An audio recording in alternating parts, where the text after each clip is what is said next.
Shalom, and let's have fun with the letter Vav. I'm Dr. Ann Davis, and I've certainly had fun with these letters, so I hope you are having fun also. Let me share with you the introduction. The letter Vav is used as a connector in the Hebrew language and is often translated and. It comes before usually a verb, or sometimes a noun, but mostly before a verb, and it's starting a new sentence, and something happens. Or but or so. It's just a connector, that's all it is. Therefore, it represents the connection between God and his people.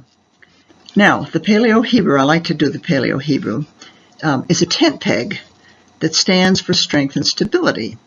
And there are intriguing accounts in Scripture that involve the tent peg, so I'm gonna take you into the tent peg stories just for fun. All right. First of all, look at the letter Vav. Looks like a little stick there. The Paleo-Hebrew is a pictogram of a tent peg. So you see pounding the tent peg into the tent, which it keeps it from, if there's strong wind or a sandstorm or something, that the tent will stay firm. So the Vav represents strength, support, and stability. And it also represents the connector of heaven and earth. So here is a picture of the tent pegs and the Paleo-Hebrew to show you that it looks like a tent peg. And this is a Bedouin tent, and you can see how the ropes are the end of the rope is in a peg that is pounded in to keep that tent stable and to protect it against wind and sandstorms. So we have here now, okay, now this is interesting because this is where the tent peg is going to appear in a story in Scripture. This is a picture of a small number of Jews who are leaving captivity in Babylon to return to the land of Israel. They had been in Babylon for 70 years, and life was not bad. I mean, they were not treated as slaves. They were given land outside of the city and brought food and crafts into the city to sell. It was not a bad situation for them. And yet, if they returned to Israel, that was going to be a very difficult problem because the land had been burned, the walls of Jerusalem destroyed, so it was only a small number that returned. Now let's read this story here. For a brief moment, grace has been shown from the Lord our God to leave us an escaped remnant. Those are two different words for the remnant, for emphasis.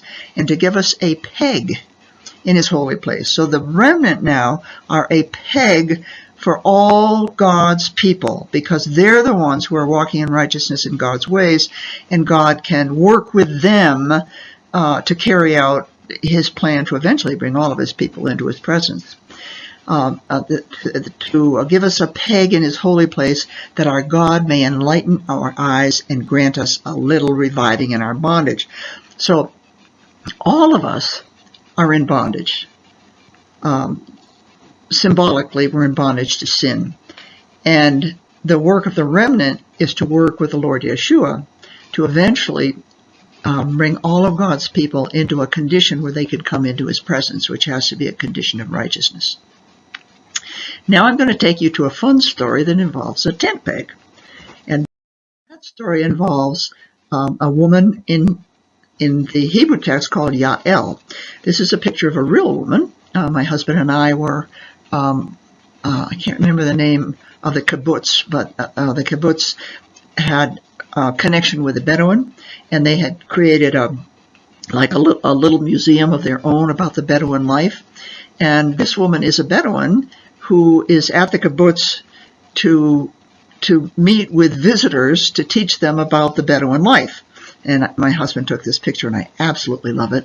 And it kind of expresses Yael. So we're going to meet Yael in the biblical story. Now, her name is not Yael. I don't know what her name is, but for me, she represents this Yael in the story that I'm about to share with you. So this story takes place when Israel, the people of Israel, are going to defeat the Canaanites at the Kishon River. The leader of the Israelites was from the tribe of Ephraim, edge of the hill country, looking down on the Jezreel Valley. There were two tribes that joined with Ephraim, and that was Naphtali and Zebulun, who joined with Ephraim to form the army of Israel to fight against Hatzor. Now, Hatzor was a walled, very powerful walled city on the trade route, and that was occupied by Canaanites. And the Canaanites now were coming down and were ravaging these three tribes, and, stealing and marauding and burning and so forth. So what's going to happen is the battle is going to happen here by the Kishon River. And the Israelites win the battle because God is with them. And what happened is that there was a flash flood coming down from the hill country down into the Kishon River.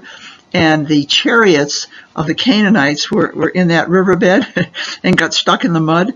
So the Canaanites had superior weapons. They had chariots. They had, everything.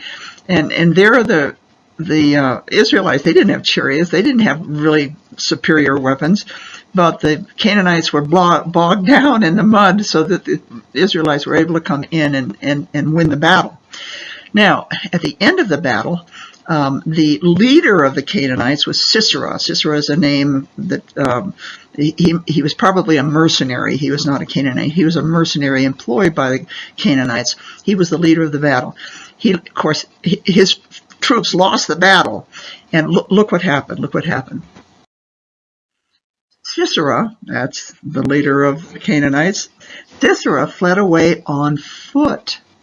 Now, they had horses. They had chariots. but he fled on foot. I mean, it really is kind of funny. It's irony. It's funny. He fled away on foot, and he came to the tent of Yael, the wife of Heber the Kenite. Now, the Canaanites were like a Bedouin tribe living out on the edges there of the Israeli land. She and her husband were not involved in the battle, but he came to her tent, and her husband was not there. It was just a woman, right? And the Bedouins have a man's side of the tent and a woman's side of the tent. And look what happened. Okay, Sisera fled away. Excuse me. I got allergies here. Sisera fled away on foot to the tent of Yael, the wife of Heber the Kenite. And Yael went out to meet Sisera. Now, she's all alone, a woman alone. I mean, in ancient Israel, it's funny. And she said to him, "Turn aside, my master.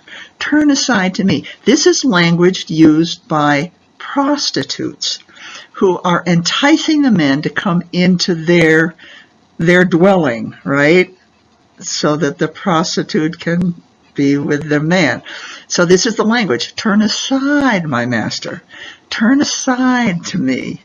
It's really funny. Now, he's acting like a mother here.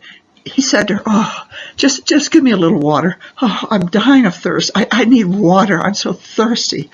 Now, what we have here is an archaeological artifact. It's called a milk bowl, but it was used for drinking. You could drink water, you could drink milk. And it's an actual artifact that was uncovered in Israel. So what Sisera did, she said, she opened a bottle of milk and gave him a drink. And then she covered him. And when my children were little, they're only 11 months apart, so we had, two babies at once, two little children at once. And if one of them, and they were in the same room, so if one of them started to cry, the other one would start to cry. And, they would have a hard time going to sleep. So my husband had this trick, right? He would have this little cup of milk, and he would give them a little warm, he would warm it up, a little warm milk, and that would make them relax, and they would go to sleep. So Yael not only gave him warm milk to drink to make him relax and go to sleep, but she covered him. Now, he said to her, "Oh, the Israelite soldiers are going to be coming after me, and I don't want them to find me." So he said to her, "Stand in the doorway of the tent, and it shall be, if anyone comes and inquires of you and says, 'Is there anyone here?' you can say, 'No, nobody's here.'" Now, this is the women's side of the tent, so that and she has placed him in the women's side of the tent. The men don't go in the women's side of the tent, and the soldiers who came would not have entered the women's side of the tent. Okay, so he's feeling very safe. Just tell them I'm not here. I'm in, because he was in the women's side where the Israelite soldiers would not come. All right, and then. Well, he's fallen asleep. He's very relaxed. He's fallen asleep. There are no enemy soldiers coming after him. She reached out her hand for the tent peg. The tent peg is a tool for the women. The women were the one who set up the tent. You know, the men had swords. The women just had tent peg and the hammer that pounded in the tent peg. She reached out her hand for the tent peg and her right hand for the workman's hammer. Then she struck Sisera. She smashed his head. She shattered and pierced his temple. So she's the warrior. So she really had three main roles. She was the seductress. Turn aside to me. Turn aside. She was the mother. Oh, she covered him with a rug. She gave him this warm milk to help him fall asleep. She was the warrior. She struck Sisera. She smashed his head. Now let me go back to the picture of this wonderful Bedouin woman and show you how Yael was the victor. There are two accounts of this in the book of Judges. One account is a narrative account, and it was written later than the battle. Scholars think that it was written at the time when David became king and he needed to pull the tribes together. So they're doing this to try to make the warriors, sort of feel bad that they're not let the women fight, because Yael was the one who was the victor, and also Deborah the prophetess was the woman. And in both the case of Deborah and Yael, their husbands weren't even mentioned. So. And then the other account is apparently the song sung by the women. The women would come, be on the outskirts of the battle, so that if their husbands were wounded, they could patch them up. And when the battle was done, they would go and take all the valuable goods from the soldiers that had been killed and were on the battlefield, the enemy soldiers. So the women then sang this victory song. And listen. Between her feet he bowed, he fell, he lay. Between her feet he bowed, he fell. Where he bowed, there he fell dead. So this is a story of the tent peg, and it's a wonderful story and helps come alive, the whole spiritual significance of this Vav, which is a connector between heaven and earth, a connector between God and his people. And so I'm going to end here by showing you that go to BibleInteract.com. We have well over 1,000 teachings, and we're adding new ones all the time. And they're in these different categories so that you can pick whatever category you like. Hebraic studies is probably our most popular. We have I think we have over 700 teachings in Hebraic studies. And the remnant is something that God has called me to do. I've been working on it for over 20 years. So go to BibleInteract.com. If you're interested in learning how to read biblical Hebrew, we have 3 courses, a beginner, intermediate, and advanced course, and you can find that on BibleInteract.com. Don't forget, if you're a wonderful supporting partner who has joined the Bible Interact community to support us and to help us, we like to give you things. And one of the things we give is a significant discount on all of our courses, not just Hebrew, but all of our courses. And we have a lot of other things that we give the partners as well. So with that, I will wish you shalom.